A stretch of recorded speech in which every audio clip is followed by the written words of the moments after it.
Noong Abril 2023, tinanggal ang superbisor sa gawaing nakabatay sa teksto dahil hinahangad niya ang kasikatan at katayuan at ginambala at ginulo niya ang gawaing nakabatay sa teksto. Ako ang hinirang na bagong superbisor. Naalala ko na maraming taon na ang nakalipas, inaresto ako ng CCP dahil sa pananampalataya sa Diyos. Ikinulong ako ng mga pulis sa isang guest house at lihim na ininteroga sa loob ng 10 araw. Para iligtas ang sarili ko, ipinagkanulo ko ang 2 sister na kasama kong inaresto, kaya nakagawa ako ng pagsalangsang. Naramdaman kong hindi ako karapat-dapat sa ganoon kaimportanteng tungkulin, kaya sinabi ko ang mga pag-aalinlangan ko.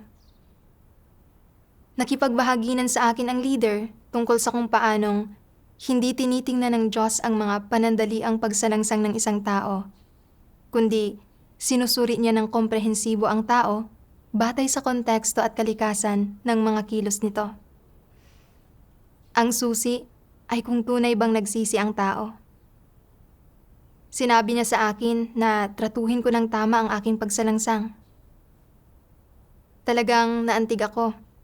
At naging handa rin akong pahalagahan ang pagkakataong ito na magsanay. Hindi ko inaasahan, ilang araw pa lang pagkatapos kong simulan ang tungkuling ito, isa pang superbisor, si Sunja, ay tinanggal din dahil sa paghahangad ng kasikatan at katayuan at sa hindi paggawa ng kanyang tungkulin ayon sa mga prinsipyo. Sa sumunod na mga araw, parang may dambuhalang batong nakadagan sa puso ko. Bago pa lang ako sa tungkuling ito at hindi ko pa gamay ang gawain. Kulang kami sa mga manggagawa ng gawaing nakabatay sa teksto. Nasa masamang kalagayan ang ilang kapatid at hindi umuusad ang gawain. Sa dami ng problema sa gawain, sa kakayahan kong ito, mapapasan ko ba ang gawain? Kahit na ilang taon na akong gumagawa ng mga tungkuling nakabatay sa teksto, iba ang pagiging superbisor. Kailangan may mahusay kang kakayahan at kapabilidad sa gawain, at kailangan mo ring maarok ang mga prinsipyo. Pero pangkaraniwan lang ang kakayahan at kapabilidad ko sa gawain, at kulang din ako sa profesional na kaalaman. Paano ko aakuin ang ganito kaimportanteng gawain? Nakagawa na ako ng malubhang pagsalangsang. At kung makapagdudulot pa ako ng dagdag na hadlang o pinsala sa gawain, hindi ko makakayang dalhin ang responsibilidad na ito. Kung malubha ang problema, baka wala akong maging magandang kalalabasan o hantungan. Habang iniisip ko ito, pakiramdam ko ay hindi ako makahinga. At sa sobrang pag-aalala, hindi ako makatulog sa gabi. Sa sumunod na mga araw, wala man lang akong ganang gawin ang tungkulin ko at pasibo ko lang na ginagawa ang mga nakahandang gampanin. Nang makita ako ng leader na palaging nagbubuntong hininga, tinanong niya ang kalagayan ko. Sinabi ko sa kanya ang tungkol sa aking kalagayan at mga paghihirap at nakipagbahaginan siya sa akin gamit ang mga salita ng Diyos. Medyo bumuti ang kalagayan ko. Sa mga devosyonal ko, naghanap ako ng mga salita ng Diyos na tumutugon sa kalagayan ko. Sabi ng makapangyarihang Diyos, noong gumawa si Noe ayon sa tagubili ng Diyos, hindi niya alam kung ano ang mga layunin ng Diyos. Hindi niya alam kung ano ang gustong maisakatuparan ng Diyos. Binigyan lang siya ng Diyos ng utos at tinagubilinan siya tungkol sa kung ano ang gagawin niya nang walang gaanong paliwanag at nagpatuloy si Noe at ginawa ito. Hindi niya palihim na sinubukang mag-isip-isip kung ano ang mga pagnanais ng Diyos.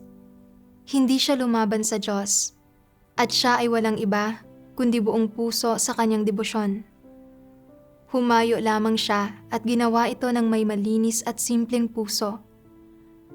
Ano man ang ipinagawa ng Diyos, ginawa niya At ang pagpapasakop at pakikinig sa salita ng Diyos ang pananampalatayang naging pundasyon ng kanyang mga pagkilos. Ganito katapat at kasimple niya tinrato ang atas ng Diyos. Ang kanyang diwa, ang diwa ng kanyang mga pagkilos ay pagpapasakop, hindi pagkakaroon ng anumang pagdududa, hindi paglaban, at higit pa rito, hindi pag-iisip ng mga sarili niyang interes o pakinabang at kawalan. At higit pa, noong sinabi ng Diyos na gugunawin niya ang mundo sa pamamagitan ng isang baha, hindi tinanong ni Noe kung kailan o sinubukang mag-usisa pa. Lalong hindi niya tinanong ang Diyos kung paano niya mismo gugunawin ang mundo. Gumawa lang si Noe ayon sa tagubili ng Diyos. Sa anumang paraan, kung paano siya tinagubilinan ng Diyos na gawin ang arka at kung anong mga materyales, ganoon niya ito ginawa at kumilos siya agad sa sandaling nag-utos ang Diyos. Kumilos siya alinsunod sa mga tagubili ng Diyos nang may saloobing nagnanais na magbigay kasiyahan sa Diyos. Ginagawa ba niya ito upang matulungan ang sarili niya na makaiwas sa sakuna? Hindi. Tinanong ba niya ang Diyos kung gaano pa katagal bago gunawin ang mundo? Hindi. Tinanong ba niya ang Diyos o alam ba niya kung gaano katagal gawin ang arka? Hindi rin niya alam iyon. Nagpasakop lamang siya, nakinig at ginawa ang ipinag-uutos. Habang pinagninilayan ko ang karanasan ni Noe, naantig ako at kasabay niyon ay nahiya rin. Nang tanggapin ni Noe ang atas ng Diyos na gumawa ng arka, ni hindi niya pa nakikita kung ano ang itsura ng isang arka. Alam niyang magkakaroon ng maraming paghihirap sa proseso ng paggawa ng arka. Pero sa harap ng atas ng Diyos, hindi isinaalang-alang ni Noe ang mga bagay na ito, ni nagpakalunod sa mga paghihirap o natigil. Sa halip, nagpasakop siya at sumunod, at inihanda niya ang mga materyales para gawin ang arka ayon sa mga hinihingi ng Diyos. Hindi isinaalang-alang ni Noe ang kanyang mga personal na pakinabang o kawalan. Ang tanging isinaalang-alang niya ay kung paano gagawin ang arka sa lalong madaling panahon ayon sa mga hinihingi ng Diyos para aluin ang puso ng Diyos.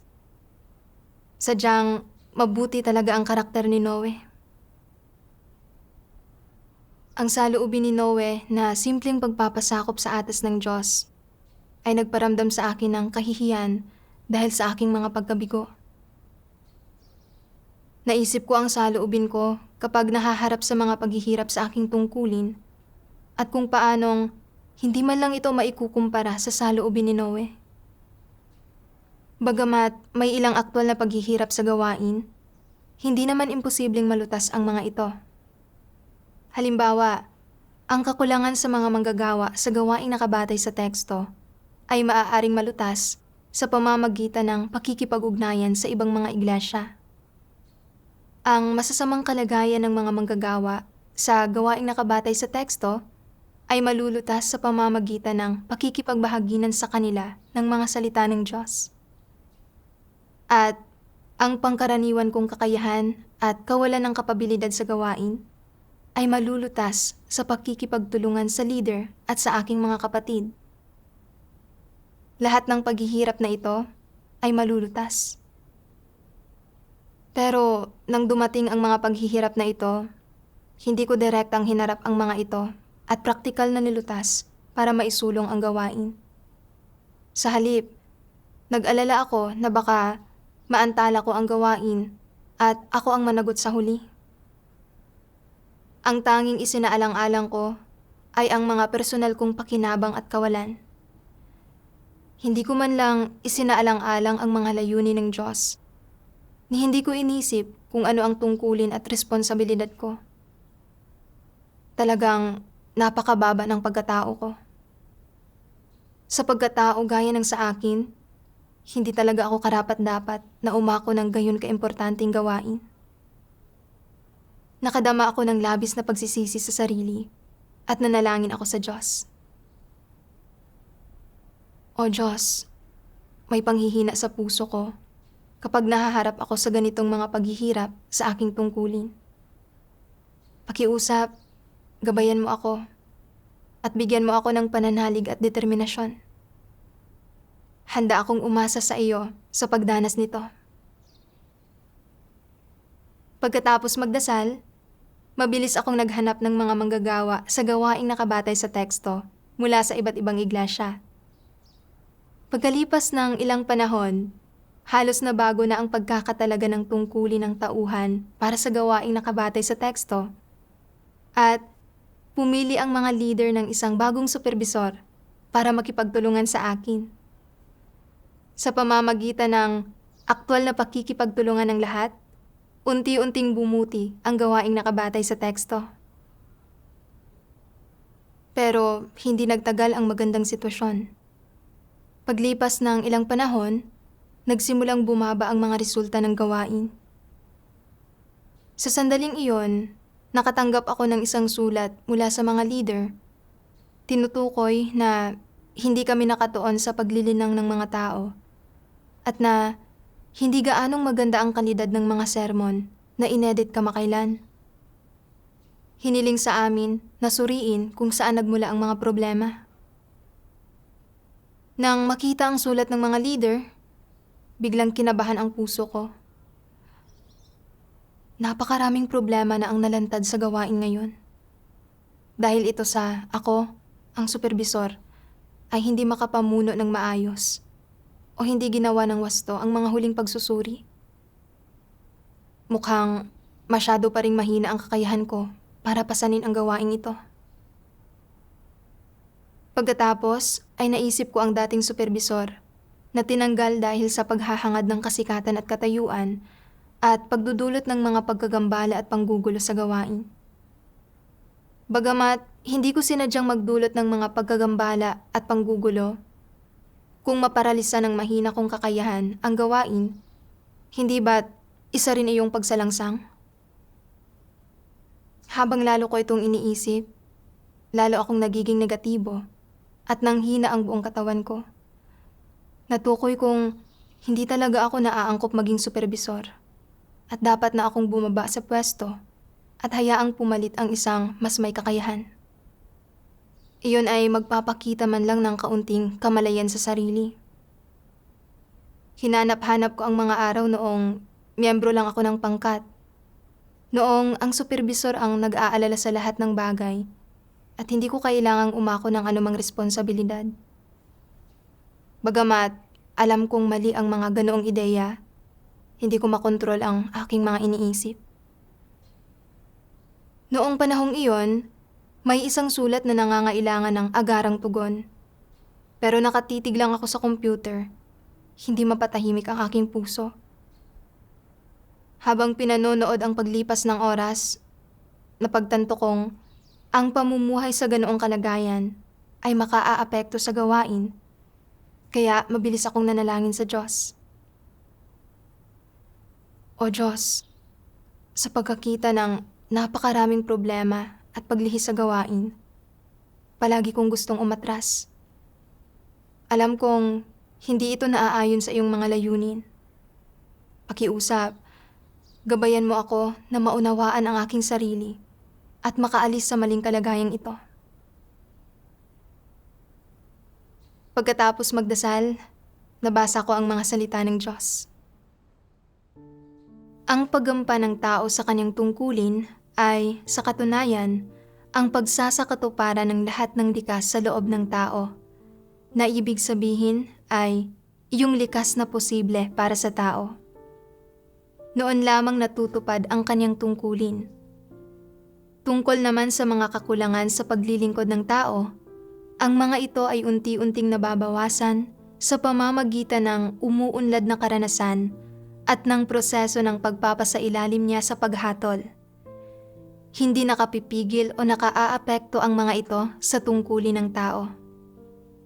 Iyong mga tumitigil sa paglilingkod o sumusuko at umuurong dahil sa takot na maaaring may mga kakulangan sa kanilang paglilingkod, ang pinakaduwag sa lahat. Kung hindi kayang ipahayag ng mga tao ang nararapat nilang ipahayag habang naglilingkod, o makamit kung ano ang likas na posible para sa kanila, at sa halip ay kumikilos ng pabasta-basta, naiwala na nila ang gampaning dapat taglayin ng isang nilikha. Ang gayong mga tao ay kilala bilang mga walang kabuluhan. Sila ay mga walang silbing basura. Paano matatawag na mga nilikha ang gayong mga tao sa tunay na kahulugan? Hindi ba't mga bulok silang bagay na maningning sa labas, ngunit bulok sa loob? Iyong mga hindi tumutupad ng kanilang tungkulin ay napakamapaghimagsik sa Diyos at malaki ang pagkakautang sa Kanya. Subalit sa halip ay bumabatiko sila na mali ang Diyos. Paanong angkop ang gayong tao na magawang perpekto? Hindi ba't ito ang tanda ng pagtitiwalag at pagpaparusa? Ang mga taong hindi gumagawa ng kanilang tungkulin sa harap ng Diyos ay nagkasala na ng pinakakahindik-hindik na krimen, kung saan kahit kamatayan ay hindi sapat na kaparusahan. Subalit may gana pa silang makipagtalo sa Diyos at magtangkang makipagpaligsahan sa Kanya. Ano ang halaga ng gawing perpekto ang gayong mga tao? Kung nabibigo ang mga tao na tuparin ang kanilang tungkulin, dapat silang makonsensya at makadama ng pagkakautang. Dapat nilang kamuhian ang kanilang kahinaan at kawalang silbi, ang kanilang pagiging mapaghimagsik at katiwalian, at higit pa rito, dapat nilang ibigay ang lahat sa Diyos, maging ang buhay nila. Saka lamang sila magiging mga nilikha na tunay na nagmamahal sa Diyos, at ang gayong mga tao lamang ang angkop na magtamasa ng mga pagpapala at pangako ng Diyos at magawa niyang perpekto. Sinasabi ng Diyos na normal lang na magkaroon ng mga paglihis at kapintasan sa mga tungkulin ng mga tao, at hanggat kinikilala nila ang mga ito at nagagawang magbago sa tamang panahon, hindi niya sila kokondinahin para doon. Pero kung ang isang tao ay uurong dahil sa takot kapag may mga paglihis at kapintasan sa kanyang tungkulin, o magsasabi pa ng mga baluktot na pangangatwiran at hihinto sa paggawa ng kanyang tungkulin, ang gayong tao ay walang pagkatao at katwiran at kasuklam-suklam sa Diyos. Kung hindi siya magsisisi, sa huli ay ititiwalag siya ng Diyos. Tumago sa puso ko ang mga salita ng paghatol ng Diyos. Napinsala ko na ang gawain dahil sa hindi ko paggawa nito ng maayos. At ngayong nalantad na ang mga problema, hindi ako nagmadaling lutasin ang mga ito at itama ang mga paglihis. Sa halip, ang tanging isinasaalang-alang ng puso ko ay ang mga personal kong interes. Takot na managot sa pagkaparalisa ng gawain, kaya gusto kong bitawan ang tungkulin ko na parang nakapapaso ito. Masyado akong makasarili at mababang uri. Sa katunayan, bumaba ang mga resulta ng gawaing nakabatay sa teksto. At nang tukuyin ng mga leader ang mga problema at paglihis sa gawain, praktikal nila akong tinuturuan kung paano gawin ang gawain. Dapat sana ay pinagnilayan ko at ibinuod ang mga problema at paglihis na ito kasama ang lahat para sumulong ang gawain. Pero hindi na nga ako nagnilay at nagbuod o nakonsensya at sinisi ang sarili sa hindi paggawa ng maayos sa aking tungkulin. Nangangatwiran pa ako sa puso ko. Iniisip na hindi ako binigyan ng Diyos ng mahusay na kakayahan at sa likod ng pagkukunuring pagbibitiw para sa isang mas may kakayahan, sinubukan kong iwasan ang aking tungkulin. Inakala ko pa ngang may kamalayan ako sa sarili. Pero ngayon, nakikita ko na hindi ito pagkakaroon ng kamalayan sa sarili kahit kaunti. Nagiging walang hiyalang ako at tinatalikuran ang tungkulin ko. Naisip ko kung paanong tinukoy ng mga leader na hindi kami tumuon sa paglilinang ng mga tao na isang katunayan. Kasi simula palang magsanay ng mga kapatid At hindi pa nila naaarok ang mga prinsipyo. Kaya dapat sana ay nag-aral kami at nag-usap-usap ng magkakasama. Natututo mula sa kalakasan ng isa't isa para mapunan ang aming mga kahinaan. Tinukoy ng mga leader na hindi maganda ang kalidad ng mga sermon na inedit namin. Na isa ring katunayan. Mababaw ang sarili kong pagkaunawa sa katotohanan. At hindi ko makilatis ang diwa ng mga problema. Kaya wala akong lakas na lutasin ang mga ito. Ang pagtukoy dito ng mga leader ay isang paalala sa akin. Kaya mabilis akong nakipag-usap sa aking mga kapatid tungkol sa mga problemang tinukoy ng leader. Kinilala rin ng lahat ang mga paglihis at kapintasan sa kanilang mga tungkulin at handang magbago. Mula noon, nagkaroon kami ng direksyon at layon sa aming mga tungkulin.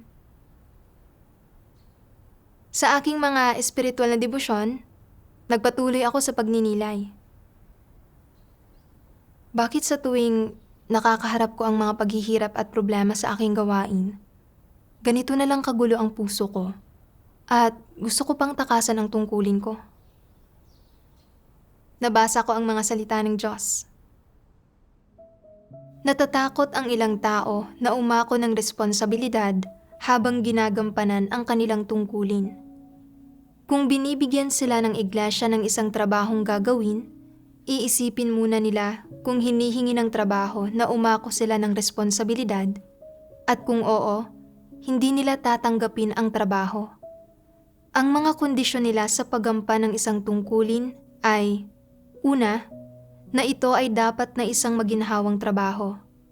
Pangalawa, na hindi ito matrabaho o nakakapagod. At pangatlo, na kahit anong gawin nila, wala silang aakuing anumang responsibilidad. Ito lang ang uri ng tungkuling tinatanggap nila. Anong uri ng tao ito? Hindi ba't isa itong tuso at mapanlinlang na tao? Ayaw niyang pasanin kahit ang pinakamaliit na responsibilidad. Kinatatakutan pa nga niya na mababasag ng mga dahon ang kanyang bungo kapag nahulog ang mga ito mula sa mga puno. Anong tungkulin ang magagampanan ng taong tulad nito? Ano ang pakinabang niya sa sambahayan ng Diyos? Ang gawain ng sambahayan ng Diyos ay may kinalaman sa gawain ng pakikipaglaban kay Satanas. Gayon din sa pagpapalaganap ng ebanghelyo ng kaharian. Anong tungkulin ang walang mga kaakibat na responsibilidad? Masasabi ba ninyong may kaakibat na responsibilidad ang pagiging leader? Hindi ba't mas mabigat ang kanilang mga responsibilidad? At hindi ba't mas lalo silang dapat na umako ng responsibilidad?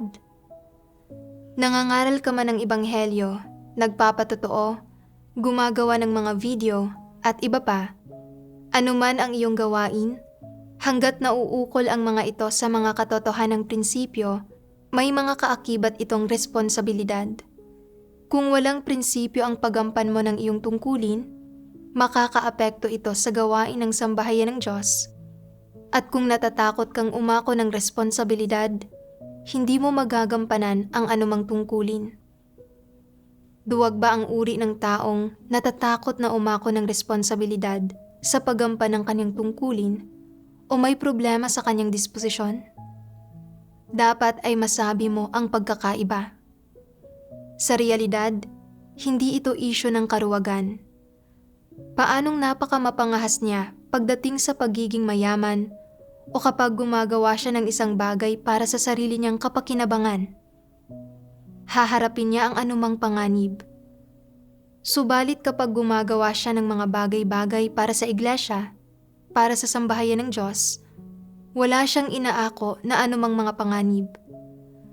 Ang gayong mga tao ay makasarili at kasuklam-suklam, ang pinakataksil sa lahat. Ang sino mang hindi umaako ng responsibilidad sa paggampan ng isang tungkulin ay walang ni katiting na sinseridad sa Diyos, lalong wala siyang katapatan. Anong uri ng tao ang nangangahas na pumasa ng responsibilidad? Anong uri ng tao ang may tapang na magbuhat ng mabigat na pasanin?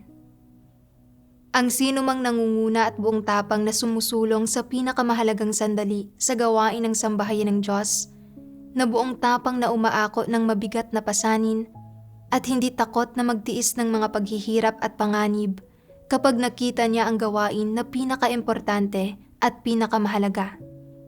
Iyon ay isang taong tapat sa Diyos, isang mabuting sundalo ni Kristo.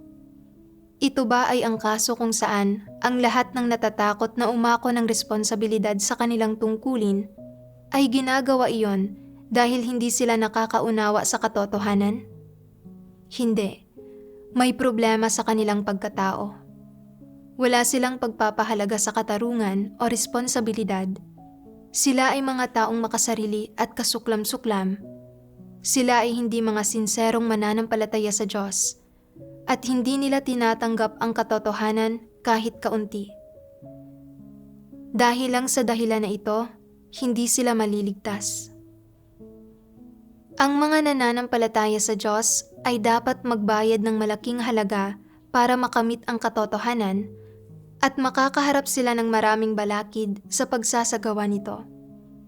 Dapat nilang talikuran ang mga bagay-bagay, talikuran ang kanilang mga interes ng laman, at tiisin ang ilang pagdurusa. Saka lang nila maisasagawa ang katotohanan. Kaya, maisasagawa ba ang katotohanan ng ganitong uri ng taong natatakot na umako ng responsibilidad? Tiyak na hindi niya maisasagawa ang katotohanan, lalong hindi niya ito makakamit. Natatakot siyang magsagawa ng katotohanan na makaranas ng kalugihan sa kanyang mga interes. Natatakot siyang mapahiya, na masira ang puri at mahusgahan, at hindi siya nangangahas na magsagawa ng katotohanan. Dahil dito, hindi niya ito makakamit, at gaano karaming taon man siyang nananampalataya sa Diyos, hindi niya makakamit ang kanyang kaligtasan. Ang mga kayang gumampan ng isang tungkulin sa sambahayan ng Diyos ay dapat na mga taong may pagkaramdam sa pasanin pagdating sa gawain ng iglesia, na umaako ng responsibilidad, na kayang panindigan ang mga katotohanang prinsipyo, at na kayang magdusa at magbayad ng halaga. Kung ang isang tao ay nagkukulang sa mga larangang ito, hindi siya karapat-dapat na gumampan ng isang tungkulin, at hindi niya naaabot ang mga kondisyon para sa paggampan ng tungkulin. Kung palagi mong pinoprotektahan ang iyong sarili sa tuwing may nangyayari sa iyo, at iniiwanan mong bukas ang isang pinto o lusutan para sa iyong sarili, isinasagawa mo ba ang katotohanan? Hindi ito pagsasagawa sa katotohanan, pagiging tuso ito. Gumagampan ka ngayon ng iyong tungkulin sa sambahayan ng Diyos. Ano ang unang prinsipyo sa pagtupad ng isang tungkulin? Ito ay na kailangan mo munang gampanan ang tungkuling iyon ng buong puso, lubos na pagsikapan, at protektahan ang mga interes ng sambahayan ng Diyos. Ito ay isang katotohanang prinsipyo, isa na dapat mong isagawa. Ang pagprotekta sa sarili sa pamamagitan ng pag-iiwan para sa sarili ng isang bukas na pinto o lusutan ay ang prinsipyo ng pagsasagawa na sinusunod ng mga walang pananampalataya at ang kanilang pinakamataas na pilosopiya. Sa lahat ng bagay, ang pagsasaalang-alang muna sa sarili, paglalagay sa sariling interes bago ang lahat, at hindi pag-iisip sa iba, naniniwala na ang mga interes ng sambahayan ng Diyos at mga interes ng iba ay walang kinalaman sa sarili. Iniisip muna ang mga sariling interes at pagkatapos ay nag-iisip ng isang ruta sa pagtakas. Hindi ba't iyon ay kung ano ang isang walang pananampalataya? Ito eksakto ang isang walang pananampalataya. Ang ganitong uri ng tao ay hindi karapat-dapat na gumampan ng isang tungkulin. Mula sa mga salita ng Diyos, nakilala ko na ang dahilan kung bakit napakagulo ng puso ko sa tuwing may mga paglihis o paghihirap sa aking gawain ay pangunahing dahil sa palagi akong takot na akuin ang responsibilidad ko. Dahil ito sa nanggugulo ang makasarili at mapanlinlang kong disposisyon. Sa pagharap sa mga pagtatalaga ng tauhan at mga paghihirap at problema sa gawain, ang una kong naisip ay na ang gawaing nakabatay sa teksto ay isang mahalagang gawain sa sambahayan ng Diyos. At na kung hindi ko magagawang pasanin ang tungkulin ng isang superbisor at maaantala ang gawain, ako ang mananagot. Bagamat hindi ako nangahas na talikuran ang aking tungkulin, palaging nararamdaman ng puso ko na masyadong delikado ang tungkuling ito. Bukod pa sa pag-aalala at pagtitiis, kung hindi maganda ang mga resulta ng gawain o kung may mga paglihis o kapintasan, ang pinakamagaang pwedeng mangyari sa akin ay tanggalin ako. Kung makakaipon ako ng masyadong maraming pagsalangsang, wala akong magiging magandang kalalabasan at hantungan. Sa pag-iisip nito, nakita ko ang tungkuling ito bilang isang pasanin, isang pabigat, at ginusto kong iwasan ito. Wala na rin akong pagnanais na lutasin ang mga problema at paghihirap sa gawain. Bilang isang superbisor, dapat ay kusa kong inako ang aking responsibilidad at sumangguni sa leader tungkol sa kung ano ang hindi ko nauunawaan. Hanggat itinatama ko ang aking mga intensyon at ginagawa ang aking makakaya, kahit na hindi gaanong mahalaga ang nagawa ko at hindi gaanong maganda ang mga resulta sa huli, kahit papaano ay wala akong pagsisisihan. Pero nang gawin ko ang tungkuling ito, ang isinaalang-alang ko ay kung paano maiiwasan ang responsibilidad. Wala talaga sa tungkulin ko ang puso ko. Wala akong ipinakitang senseridad sa aking tungkulin, lalo na ang debosyon. Talagang labis akong makasarili at mababang uri. Nililinang ng sambahayan ng Diyos ang mga tao para hangarin nilang maunawaan ang iba't ibang aspekto ng katotohanan habang ginagawa ang kanilang mga tungkulin at magawa ng maayos ang kanilang mga tungkulin. Para sa mga tao, praktikal na pagsasanay ito. Sino mang may dalisay na pagkaarok ay pahahalagahan ang kanyang tungkulin. Pero mali ang pananaw sa likod ng paghahangad ko. Ayaw kong pasanin ang anumang responsibilidad sa aking tungkulin at gusto ko lang maging isang ordinaryong miyembro ng pangkat na ginagawa ang tungkulin ko ayon sa patakaran, naghihintay na isaayos ng superbisor ang lahat. Sa katunayan, bagamat ang paggawa ng tungkulin sa ganoong paraan ay nangangahulugang hindi pagpapasa ng responsibilidad, mas kakaunti ang makakamit kong pagsasanay at katotohanan at magiging mabagal ang pag-usad ng buhay ko. Sa pamamagitan ng pagsasanay sa pagkasuperbisor, bagamat mas marami akong nakaharap na problema at paghihirap at mas matindi ang pressure, mas marami rin akong nakamit. Nakinabang ako sa pag-arok ng mga prinsipyo at sa pagtingin sa mga tao at bagay. Gayun din, sa pagsubaybay sa gawain, may ilang problema kung saan ang nakikita ko lang ay ang mga panlabas na anyo at hindi ko maunawaan ang pinakadiwa ng usapin na naging dahilan kung bakit palagi kong hindi magawang lutasin ang mga problema. Sa pamamagitan ng gabay ng mga leader, natuklasan ko ang aking mga pagkukulang. Sa paghahanap sa katotohanan, nakilala ko ang kalikasan at mga kahihinatnan ng mga problema at natagpuan ko ang mga prinsipyo ng pagsasagawa, kaya nalutas ang mga problema sa ugat ng mga ito. Ang mga pakinabang na ito ay lahat ng bagay na natamo ko mula sa paggawa ng tungkulin ng isang superbisor. Naunawaan ko rin na anuman ang tungkuling ginagawa ng isang tao sa sambahayan ng Diyos, kailangan niyang pasanin ang isang bahagi ng responsibilidad. Ang responsibilidad na ito ay hindi ibinigay ng sino mang tao, kundi nagmumula sa Diyos. Sa pagkaunawa nito, gumawa ako ng isang panata sa Diyos na gaano man karami ang mga paghihirap na mayroon sa gawain, handa akong umasa sa Diyos at pasanin ang sarili kong mga responsibilidad. Hindi na ako magiging negatibo, ni hindi ko natatakasan ang aking tungkulin.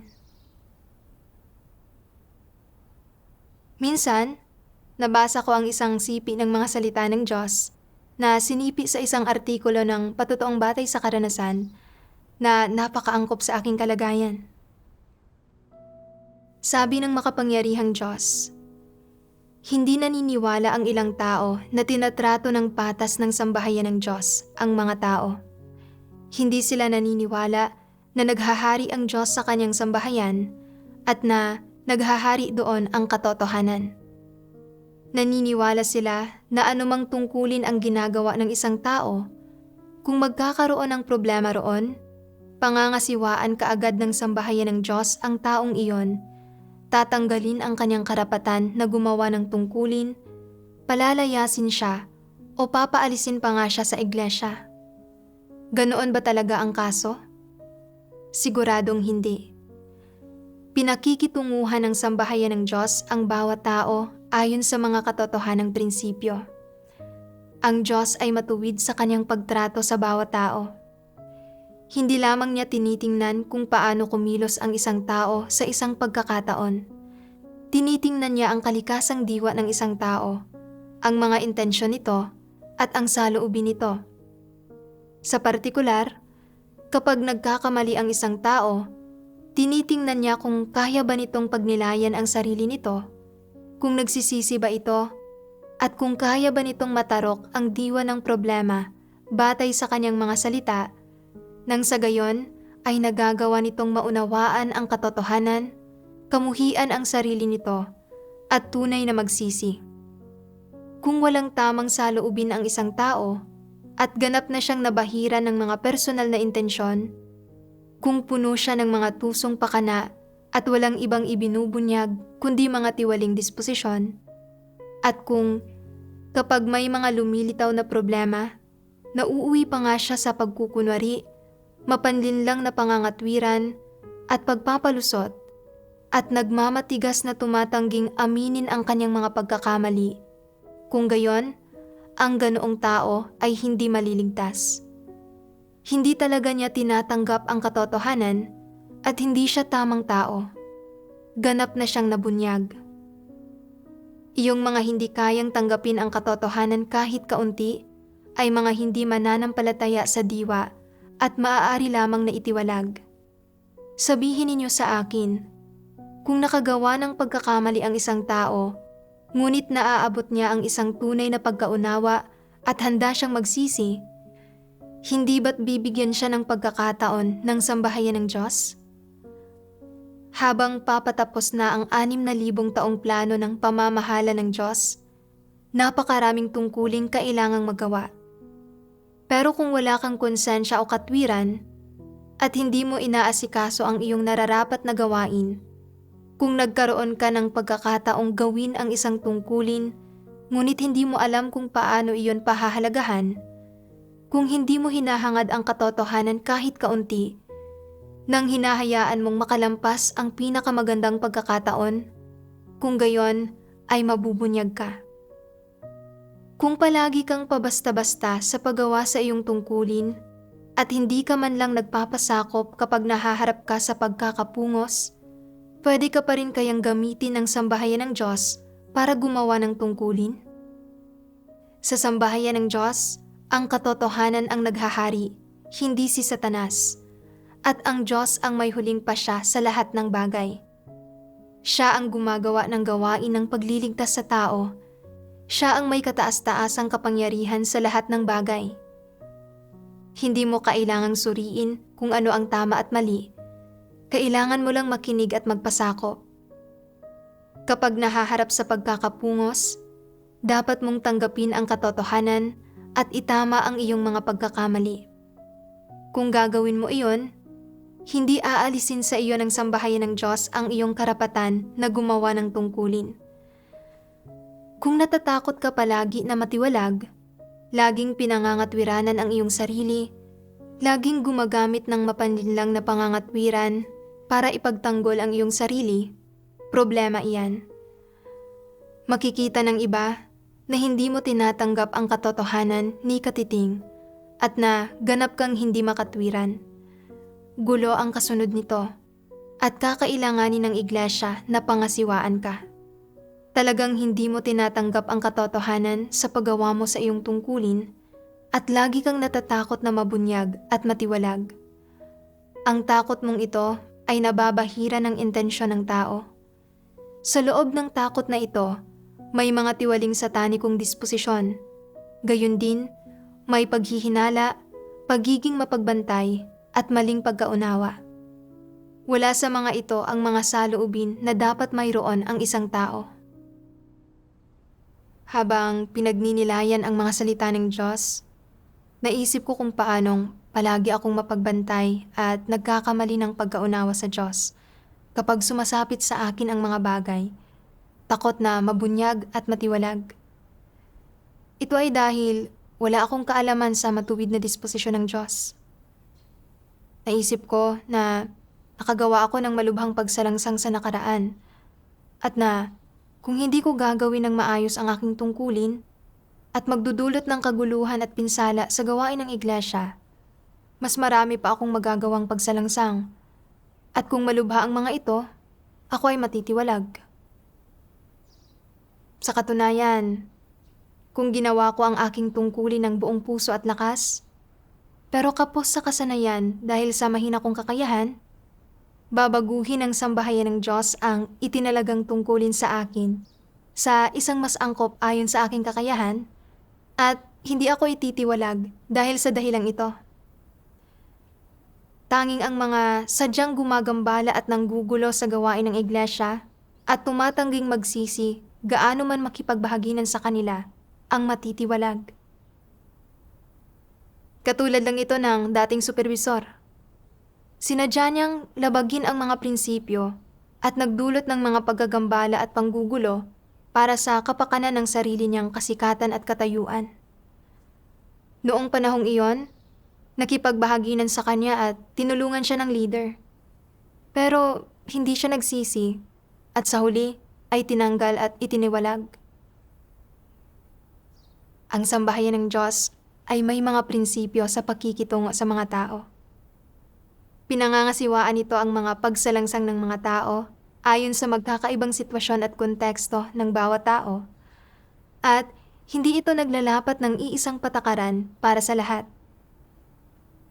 Ang maraming problemang nalantad sa paggawa ko ng aking tungkulin na nakaapekto sa pag-usad ng gawain ay pangunahing dahil sa maikling panahon pa lang akong nagsasanay. Wala akong direksyon o landas kung paano gagawin ng maayos ang gawain, at kung minsan ay hindi ko maarok ang mga pangunahing punto. Hindi ko sinadyang manggambala o manggulo.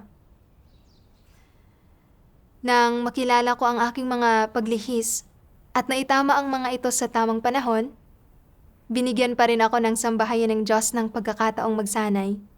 At ginabayan din ako ng mga leader kung paano gumawa ng tunay na gawain. Hindi ako dapat maging mapagbantay o magkamali ng pagkaunawa sa Diyos. Wala akong kaalaman sa matuwid na disposisyon ng Diyos at namuhay sa pagiging mapagbantay at maling pagkaunawa sa Diyos. Nagdusa ng kawalan ang sarili kong buhay pagpasok at naapektuhan din ito ang aking tungkulin. Lahat ng ito ay kinahinatnan ng hindi ko paghahanap sa katotohanan.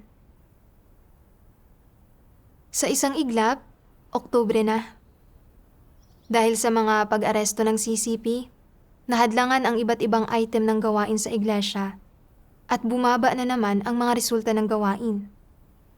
Sa pangkalahatan, ang aking mga kapatid ay namumuhay rin sa gitna ng mga paghihirap.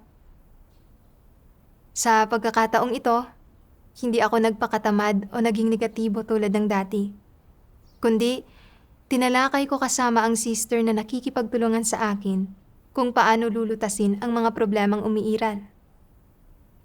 Sa pagkakataong ito, tinukoy rin ng mga leader ang ilang paglihis sa aming gawain at nakipagbahagi na ng ilang landas ng pagsasagawa. Nang makita ang sulat ng mga leader, hindi ko maiwasang isipin. Paano kung hindi pa rin umusad ang gawain pagkatapos nito?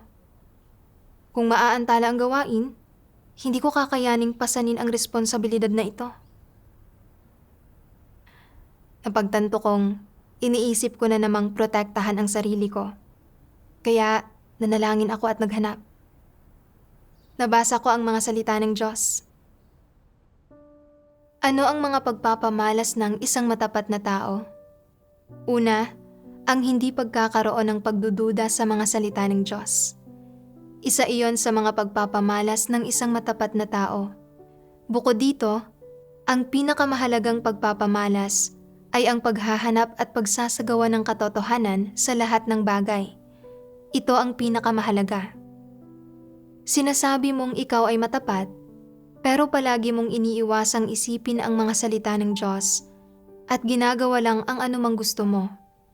Pagpapamalas ba iyon ng isang matapat na tao? Sinasabi mo, bagamat mababa ang kakayahan ko, mayroon akong matapat na puso.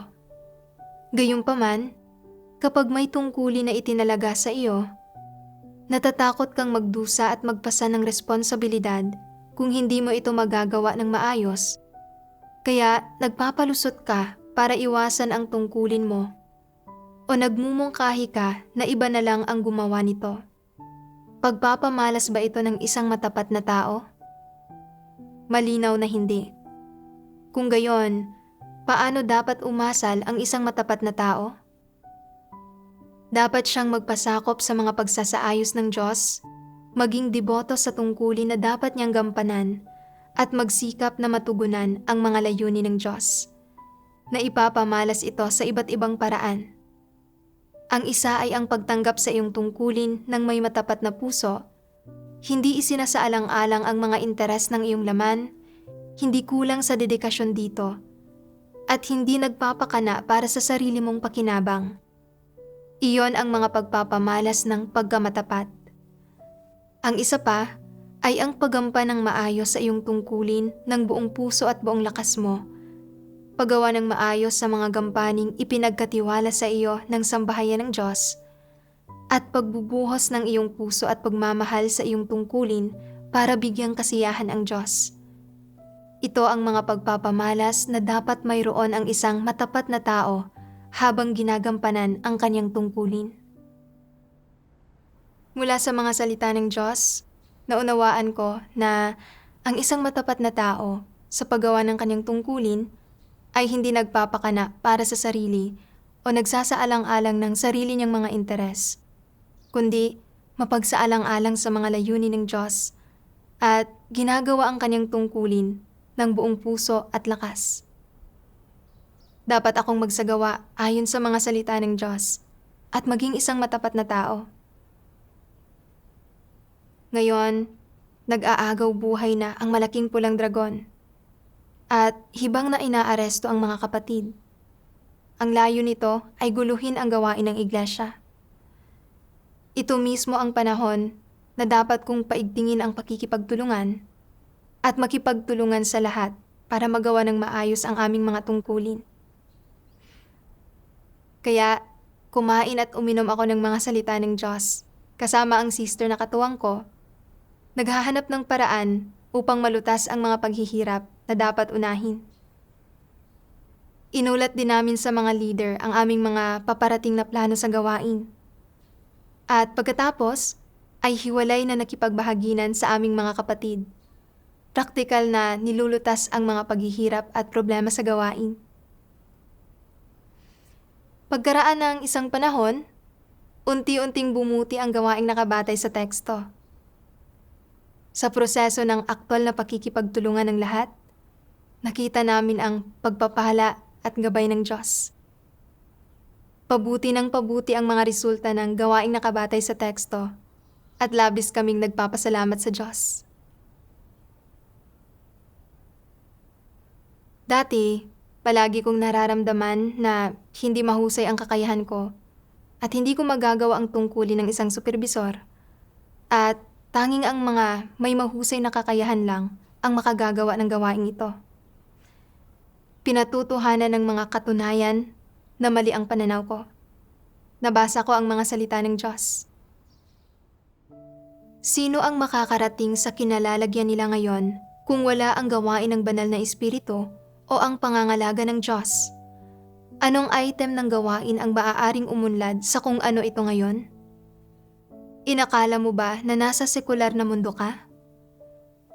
Kung ang anumang grupo sa sekular na mundo ay walang pangangalaga ng isang pangkat ng mga individual na may talento o kaloob, hindi nito maisasagawa ang mga pagsisikap nito.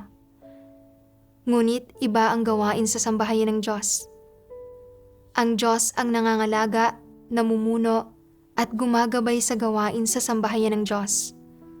Huwag mong isipin na nakasalalay sa sino mang tao ang gawain ng sambahayan ng Diyos. Imposible ito, at walang sino mang tao ang makakagawa nito. Kung talagang maniniwala ang isang tao rito, isa itong kakatwang pananaw. Ito ang pananaw ng isang hindi mananampalataya. Mataas man o mababa ang kakayahan mo, at gaano man karami ang talento mo, kung hindi malulutas ang mga tiwaling disposisyon mo, kahit saang posisyon ka ilagay, hindi ka magiging angkop na gamitin. Sa kabaligtaran, kung limitado ang iyong kakayahan at mga abilidad, pero nauunawaan mo ang iba't ibang katotohanang prinsipyo, kabilang na ang mga katotohanang prinsipyong dapat mong maunawaan at maarok sa loob ng saklaw ng gawain mo, at nalutas na ang iyong mga tiwaling disposisyon, ikaw ay magiging isang taong angkop na gamitin. Sa paghahambing ng aking sarili sa mga salita ng Diyos, nakita ko na ako ay bulag at mangmang, at ang ibinunyag ko ay ang pananaw ng isang hindi mananampalataya. Sa katunayan, ang gawain ng sambahayan ng Diyos ay hindi isang bagay na magagawa ng maayos sa pamamagitan ng pag-asa sa kakayahan o mga kaloob ng sinumang tao. Sa panlabas, mga tao ang gumagawa ng gawain ng sambahayan ng Diyos. Pero sa katunayan, Diyos ang gumagawa nito. Ang banal na espiritu ang nangunguna at nagtataguyod nito. Gaano man kahusay o kahina ang kakayahan ng isang tao, hanggat mayroon siyang simple at matapat na puso, handang hanapin ang mga katotohanang prinsipyo kapag may sumasapit sa kanya, hindi namumuhay ayon sa kanyang mga tiwaling disposisyon at deboto sa kanyang mga tungkulin, pagpapalain at gagabayan siya ng Diyos, at matatamo niya ang ilang resulta sa kanyang mga tungkulin. Nakita ko rin na bagamat pangkaraniwan ang aking kakayahan, nang ang lahat ay nakipagtulungan at ginawa ang aming mga tungkulin ng nagkakaisa ang puso at isipan, natamo namin ang magagandang resulta. Lahat ng ito ay gabay ng Diyos. Ito ay ang pagtataguyod ng Diyos sa kanyang sariling gawain. Salamat sa makapangyarihang Diyos.